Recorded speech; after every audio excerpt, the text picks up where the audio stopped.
ಬೇಲೂರಿನಲ್ಲಿರುವ ವಿಶ್ವಪ್ರಸಿದ್ಧ ಚೆನ್ನಕೇಶವ ದೇವಾಲಯಕ್ಕೆ ರಾಜ್ಯ ಮತ್ತು ಅಂತಾರಾಷ್ಟ್ರೀಯ ಮಟ್ಟದಿಂದ ಪ್ರವಾಸಿಗರು ಭೇಟಿ ನೀಡುವುದು ನಮಗೆಲ್ಲ ಗೊತ್ತಿರುವ ವಿಚಾರ. ಆದರೆ ಇಲ್ಲಿಯ ಪುರಾತನ ಹಾಗೂ ಹಳೆಯದಾದ ಬಿಷ್ಟಮ್ಮನ ಕೆರೆ ಮುಜರಾಯಿ ಇಲಾಖೆಯ ಅಧಿಕಾರಿಗಳು ಅಭಿವೃದ್ಧಿಗೊಳಿಸಿ ಪ್ರವಾಸೋದ್ಯಮವನ್ನು ಇನ್ನಷ್ಟು ಅಭಿವೃದ್ಧಿಗೊಳಿಸಬೇಕಾಗಿದೆ ಎಂಬುದು ಸಾರ್ವಜನಿಕರ ಒತ್ತಾಯವಾಗಿದೆ. ಬಿಷ್ಟಮ್ಮನ ಕೆರೆಯ ಬಳಿ ಉದ್ಯಾನವನ ಹಾಗೂ ಮೂಲಭೂತ ಸೌಕರ್ಯವನ್ನು ಒದಗಿಸಿ ಬರುವಂತಹ ಪ್ರವಾಸಿಗರಿಗೆ ವಾಟರ್ ಸ್ಪೋರ್ಟ್ಸ್ ಬೋಟ್ ಸೇವೆ ವ್ಯವಸ್ಥೆ ಮಾಡಿದರೆ ಇನ್ನು ಹೆಚ್ಚಿನ ರೀತಿಯಲ್ಲಿ ಆಕರ್ಷಣೆಗೊಂಡು ಅಭಿವೃದ್ಧಿಯಾಗುವುದರಲ್ಲಿ ಎರಡು ಮಾತಿಲ್ಲ.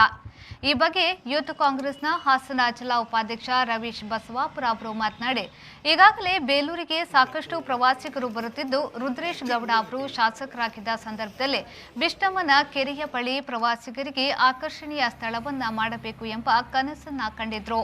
ಈಗಿರುವ ಶಾಸಕರು ಕೂಡ ತಾಲೂಕು ಅಭಿವೃದ್ಧಿ ವಿಚಾರದಲ್ಲಿ ಸಾಕಷ್ಟು ಜನಪರ ಕೆಲಸವನ್ನ ಮಾಡುತ್ತಿದ್ದು, ಬಿಷ್ಟಮ್ಮನ ಕೆರೆಯ ಅಭಿವೃದ್ಧಿ ಕಡೆಗೆ ಒಲವು ತೋರಿಸಬೇಕಾಗಿದೆ. ಈ ಹಿಂದೆ ಕೂಡ ಇದೇ ಕೆರೆಗೆ ಬಸ್ ಬಿದ್ದು ಕೆಲವರು ಪ್ರಾಣಗಳನ್ನು ಕಳೆದುಕೊಂಡಿದ್ದಾರೆ. ಸದ್ಯ ಇನ್ನಾದರೂ ಪ್ರವಾಸೋದ್ಯಮ ಇಲಾಖೆಯ ಅಧಿಕಾರಿಗಳು ಹಾಗೂ ಸ್ಥಳೀಯ ಶಾಸಕರು ಇತ್ತ ಕಡೆ ಗಮನ ಹರಿಸಿದ್ರೆ ಚೆನ್ನಕೇಶವ ಸ್ವಾಮಿ ದರ್ಶನ ಪಡೆದು ಪ್ರಸಿದ್ಧವಾದ ಬಿಷ್ಟಮ್ಮನ ಕೆರೆಗೆ ಪ್ರವಾಸಿಗರನ್ನ ಸೆಳೆಯುವಂತಾಗಲಿ, ಆದಷ್ಟು ಬೇಗ ಕಾಯಕಲ್ಪ ಸಿಗುವಂತಾಗಲಿ ಎಂದು ಹೇಳಿದರು. ಬೇಲೂರು ವಿಶ್ವವಿಖ್ಯಾತಿ ಪಡೆದಿದೆ. ಅದರಲ್ಲೂ ಚೆನ್ನಕೇಶವನ ದೇಗುಲ ಇರೋದ್ರಿಂದ ಪ್ರವಾಸೋದ್ಯಮಕ್ಕೆ ಹೆಚ್ಚಿನ ಆಕರ್ಷಣೀಯವಾಗಿದೆ. ಹಂಗಾಗಿ ವಿಶ್ವದಾದ್ಯಂತ ಬೇಲೂರಿಗೆ ಹಲವಾರು ಪ್ರವಾಸಿಗರು ಪ್ರಪಂಚದಾದ್ಯಂತ ಬರ್ತಾರೆ. ಆದರೆ ಇವತ್ತು ಬೇಲೂರಿನ ಕೂಗಳತೆ ದೂರದಲ್ಲಿರ್ತಕ್ಕಂಥ ಬಿಷ್ಟಮ್ಮನ ಕೆರೆ ಏನಿದೆ ಅದು ಇನ್ನೂ ಕೂಡ ಅಭಿವೃದ್ಧಿ ಆಗಿಲ್ಲ. ಈ ಹಿಂದೆ ಕೂಡ ಅಲ್ಲಿಗೆ ಒಂದು ಕೆರೆಗೆ ಒಂದು ಬಸ್ ಬಿದ್ದಿತ್ತು, ಆದರೂ ಕೂಡ ಸರಿಯಾದ ರೀತಿ ತಡೆಗೋಡೆ ಆಗಿಲ್ಲ. ಬಿಷ್ಟಮ್ಮನ ಕೆರೆನ ಅಭಿವೃದ್ಧಿಪಡಿಸಿ ಅಲ್ಲಿ ಬೋಟಿಂಗ್ ವ್ಯವಸ್ಥೆ ಮಾಡಿದರೆ ಪ್ರವಾಸಿಗರಿಗೆ ತುಂಬ ಅನುಕೂಲ ಆಗುತ್ತೆ.